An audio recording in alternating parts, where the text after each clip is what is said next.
नमस्कार, मी सुधीर लांडगे, सचिव विचार भारती.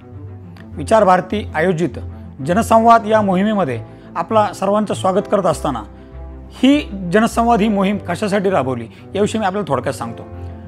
जनसंवाद या मोहिमेचा उद्देश आहे की समाजातील विविध क्षेत्रातील लोकांचे जनतेचे जे प्रश्न आहेत ते प्रश्न एकत्रित करून भवितव्यासाठी, जर विकसित भारत होणार असेल, विकसित भारताच्या स्वप्नासाठी विकसित अहिल्यानगर व्हावं या दृष्टिकोनातून आपण समाजातील विविध क्षेत्रातील लोकांचे, त्यांच्या प्रतिनिधींकडनं प्रश्न समजून घेतोय आणि हेच सगळे प्रश्न आपण एकत्रित करून आपल्या लोकप्रतिनिधींना देणार आहोत.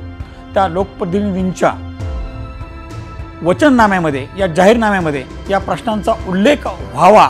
उल्लेख जरी नाही झाला तरी नगरच्या विकासाच्या दृष्टिकोनातून त्याचा संदर्भ यावा या दृष्टिकोनातून आपली ही मोहीम चालू आहे.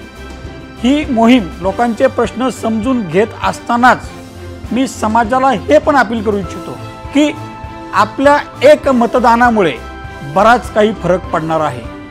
त्यामुळं यावेळी 13 मेला आपलं मतदान आहे. मतदान सोमवारी आहे.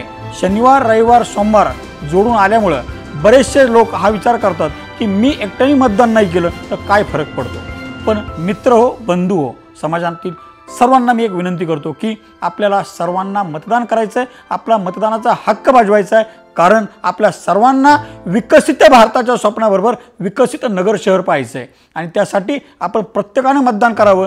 त्या दिवशी सोमवारी 13 मेला सकाळी लवकर जाऊन आपण आपल्या मतदानाचा हक्क बजवा. कारण कदाचित दुपारनंतर ऊन वाढलं तर आपण जाण्याचा कंटाळा करू आणि एक अतिशय महत्त्वाच्या मतदानाच्या हक्कापासून आपण वंचित राहू. ही माझी सर्वांना विनंती आहे.